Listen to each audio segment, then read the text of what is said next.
Hi friends, ಎಲ್ಲರಿಗೂ ನಮಸ್ಕಾರ. ನಾನು ಇವತ್ತೊಂದು ಫೇಸ್ ಆಯಿಲ್ ಮಾಡ್ತಾಯಿದ್ದೀನಿ. ಇದು ಆಲ್ರೆಡಿ ಮಾಡಿದ್ದೀನಿ, ಇದು ಮತ್ತೆ ರಿಟರ್ನ್ ಮಾಡ್ತಾಯಿದ್ದೀನಿ. ಅದಕ್ಕೆ ನಿಮ್ಮೊಟ್ಟಿಗೆ ಶೇರ್ ಮಾಡುವ, ಯಾರು ನೋಡೋದಿಲ್ಲ ನೋಡಲಿ ಅಂತ ಮಾಡ್ತಾಯಿದ್ದೀನಿ. ಇದಕ್ಕೆ ಎಂತೆಲ್ಲ ಹಾಕೋದು ನೋಡುವ ಬನ್ನಿ. ನಾನು ನೋಡಿ ಇಲ್ಲಿ ಒಂದು ದೊಡ್ಡ ಬೀಟ್ರೋಟ್ ತೊಗೊಂಡಿದ್ದೀನಿ. ಬೀಟ್ರೋಟ್ ಫ್ರೆಶ್ ಆಗಿರಬೇಕು. ಒಂದು ಬೀಟ್ರೋಟು ಇದನ್ನು ಸಿಪ್ಪೆ ತೆಗೆದು ತುರ್ಕೊಳ್ಳುವ. ಮತ್ತು ನೋಡಿ 100 ಗ್ರಾಮಿನಷ್ಟು ನಾನು ಬಾದಾಮ್ ತೊಗೊಂಡಿದ್ದೀನಿ. ಇದು ಸಹ ನಿಮಗೆ ಕ್ವಾಂಟಿಟಿಗೆ ಜಾಸ್ತಿ ಆಗ್ತದೆ ಅಂದರೆ ಸ್ವಲ್ಪ ಕಮ್ಮಿ ಮಾಡ್ಕೊಳ್ಳಿ. ಮತ್ತು ನೋಡಿ ನಾನು 1 ಮೊಳದಷ್ಟು ಗುಲಾಬಿ ಹೂವು ತೊಗೊಂಡಿದ್ದೀನಿ. ನಿಮಗೆ ಯಾವುದು ಗುಲಾಬಿ ಹೂವು ಸಿಗ್ತದೆ ಅದು ಗುಲಾಬಿ ಹೂವು ತೊಗೊಳ್ಳಿ. ಗುಲಾಬಿ ಹೂವು ಹಾಕಿದರೆ ತುಂಬ ಫೇಸ್ ಒಳ್ಳೆ ಗ್ಲೋ ಬರ್ತದೆ. ನೋಡಿ 1 ಕ್ಯಾರೆಟ್ ತೊಗೊಂಡಿದ್ದೀನಿ. ಇದನ್ನು ಸಹ ತೊಳೆದು ತುರಿದುಕೊಳ್ಳುವ. ನೋಡಿ ಇಲ್ಲಿ ಒಂದು ಅರ್ಧ ಲೀಟ್ರ್ ತೆಂಗಿನೆಣ್ಣೆ ಹಾಕ್ಕೊಳ್ಳುವ. ನಾನು ಅರ್ಧ ಲೀಟ್ರ್ ತೆಂಗಿನೆಣ್ಣೆಗೆ ಕ್ವಾಂಟಿಟಿಗೆ ಇಷ್ಟು ತೊಗೊಂಡಿದ್ದೀನಿ. ನೀವು ಜಾಸ್ತಿ ಬಿಸಿ ಮಾಡೋದಾದ್ರೆ ಜಾಸ್ತಿ ತೊಗೊಳ್ಳಿ. ಅರ್ಧ ಲೀಟ್ರ್ ತೆಂಗಿನೆಣ್ಣೆಗೆ ನಾವು ಬಿಡಿಸಿಟ್ಟ ಗುಲಾಬಿ ದಳಗಳನ್ನೆಲ್ಲ ಹಾಕ್ಕೊಳ್ಳುವ. ಹಾಗೆ ಮತ್ತು ಕ್ಯಾರೆಟು ಮತ್ತು ಬೀಟ್ರೂಟು ಸಹ ಹಾಕ್ಕೊಳ್ಳುವ. ನೋಡಿ ಇದಕ್ಕೆ ಎಣ್ಣೆ ಬಿಸಿ ಆದಮೇಲೆ ಹಾಕಿ, ಫುಲ್ಲು ಬಿಸಿ ಆಗುವಾಗ ಹಾಕಬೇಡಿ. ಬೀಟ್ರೂಟು ಸಹ ಹಾಕುವ. ಇದನ್ನು ಚೆಂದ ಮಾಡಿ ಅರ್ಧ ಬೆಂದ್ಕೊಂಡು ಬರಲಿ. ಆಗ ನಾವು ಬಾದಾಮು ಮಿಕ್ಸಿಗೆ ಹಾಕಿ ಪುಡಿ ಮಾಡಿ ಇಟ್ಕೊಳ್ಬೇಕು. ಅದನ್ನು ಸಹ ಹಾಕುವ. ಇದು ಮೊದಲೇ ಎಣ್ಣೆ ಒಟ್ಟಿಗೆ ನಾವು ಹೂವೆಲ್ಲ ಹಾಕುವಾಗ ಎಣ್ಣೆ ಒಟ್ಟಿಗೆ ಹಾಕೋದು ಬೇಡ. ನಮಗೆ ಅರ್ಧ ಬೆಂದ ನಂತರ ಅದು ಬಾದಾಮ್ ಪೌಡ್ರ್ ಹಾಕಬೇಕು. ಯಾಕೆ ಹೇಳಿದರೆ ಅದು ಬಾದಾಮ್ ಬೇಗ ಕಪ್ಪಾಗ್ತದೆ, ಎಣ್ಣೆ ಕಪ್ಪಾಗ್ತದೆ, ಎಣ್ಣೆ ಕಲರ್ ಸಿಗೋದಿಲ್ಲ. ಹಾಗಾಗಿ ನಾನು ಬಾದಾಮು ಅರ್ಧ ಬಾಯ್ಲ್ ಆದ ನಂತರ ಬಾದಾಮ್ ಹಾಕ್ಕೊಳ್ಳುವ. ಒಳ್ಳೆ ಫೇಸಿಗೆ ಒಳ್ಳೆ ರಿಸಲ್ಟ್ ಸಿಗ್ತದೆ ಅಂತಲೇ ಹೇಳ್ಬೋದು. ಯಾಕೆಂದರೆ ನನ್ನೊಟ್ಟಿಗೆ ನಾನು ಕೆಲಸ ಮಾಡೋ ಮಕ್ಕಳಿಗೆ ಕೊಟ್ಟಿದ್ದೆ ಹಾಕಲಿಕ್ಕೆ. ತುಂಬ ಒಳ್ಳೆ ರಿಸಲ್ಟ್ ಬಂದಿದೆ. ಶ್ರೇಯ ಮತ್ತು ವೈಷ್ಣವಿ ಅಂತೇಳಿ ಕೊಟ್ಟಿದ್ದೆ. ಅವರು ಒಳ್ಳೆ ಕಲರ್ ಬಂದಿದ್ದಾರೆ.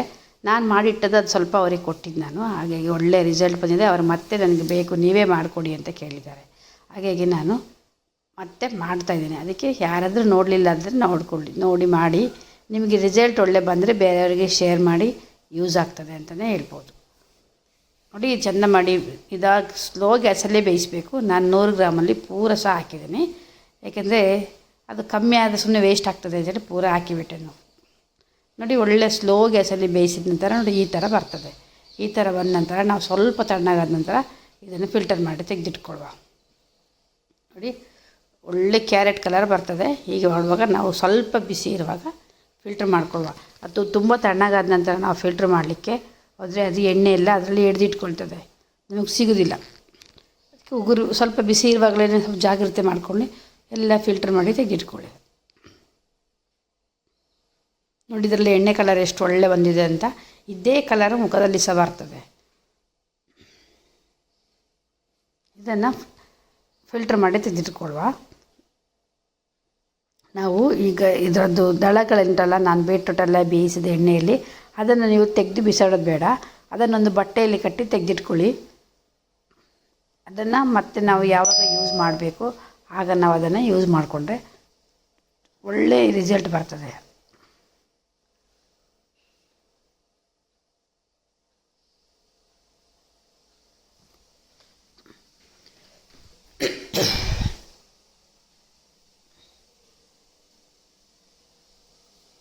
ನೋಡಿ ಇನ್ನು ಸ್ವಲ್ಪ ಸೈಡ್ ಮಾಡಿ ಇಟ್ಕೊಳ್ಬೇಕು. ಬಾಣಲೆ ಸೈಡ್ ಮಾಡಿ ಇಟ್ಕೊಂಡ್ರೆ ಅದರಲ್ಲಿ ಎಣ್ಣೆ ಎಲ್ಲ ಇಳಿದು ಬರ್ತದೆ. ನಾವು ಹಾಗೆ ಇಟ್ಬಿಟ್ರೆ ಎಣ್ಣೆ ಎಲ್ಲ ಅದು ಕುಡಿದ್ಕೊಂಡ್ಬಿಡ್ತದೆ. ಹಾಗೆ ಸ್ವಲ್ಪ ಸೈಡ್ ಮಾಡಿ ಇಟ್ಕೊಳ್ಳಿ ಬಾಣಲೆ ಹೀಗೆ. ಹಾಗೆ ಎಣ್ಣೆ ಎಲ್ಲ ಇಳಿದು ಈಚೆ ಬರ್ತದೆ. ನೋಡಿದ್ರಲ್ಲ, ಇದು ಅಷ್ಟು ಒಳ್ಳೆ ಬಂದಿದೆ ನೋಡಿ. ನಾನು ಅರ್ಧ ಲೀಟ್ರ್ ಎಣ್ಣೆ ಇಟ್ಟಿದ್ದೆ. ಆ ಅರ್ಧ ಲೀಟ್ರ್ ಎಣ್ಣೆಯಲ್ಲಿ ನನಗೆ ಇಷ್ಟೇ ಸಿಕ್ಕಿದ್ದು. ನೋಡಿ ಈ ಥರ ಸೈಡ್ ಮಾಡಿ ಇಟ್ಕೊಳ್ಬೇಕು. ನೋಡಿದ್ರಲ್ಲ ಹೀಗೆ. ಆಗ ಎಣ್ಣೆ ಎಲ್ಲ ಇಳಿದು ಬರ್ತದೆ ಕ್ಲೀನಾಗಿ. ಒಂದು ಅರ್ಧ ಗಂಟೆ ಇಟ್ಟರೆ ಸಾಕು, ಫುಲ್ ಎಣ್ಣೆ ಕ್ಲೀನಾಗಿ ಬರ್ತದೆ. ನೋಡಿ ಈ ಥರ ಬರ್ತದೆ.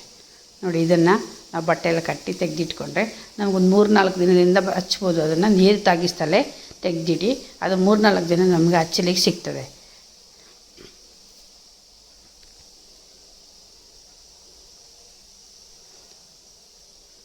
ಅಂದರೆ ಒಳ್ಳೆ ಎಣ್ಣೆ ಇಳಿದು ಬರ್ತದೆ. ನೋಡಿದ್ರಲ್ಲ ಫ್ರೆಂಡ್ಸ್, ಇದನ್ನು ನೋಡಿ ನೀವು ಕಮೆಂಟ್ ಮಾಡಿ.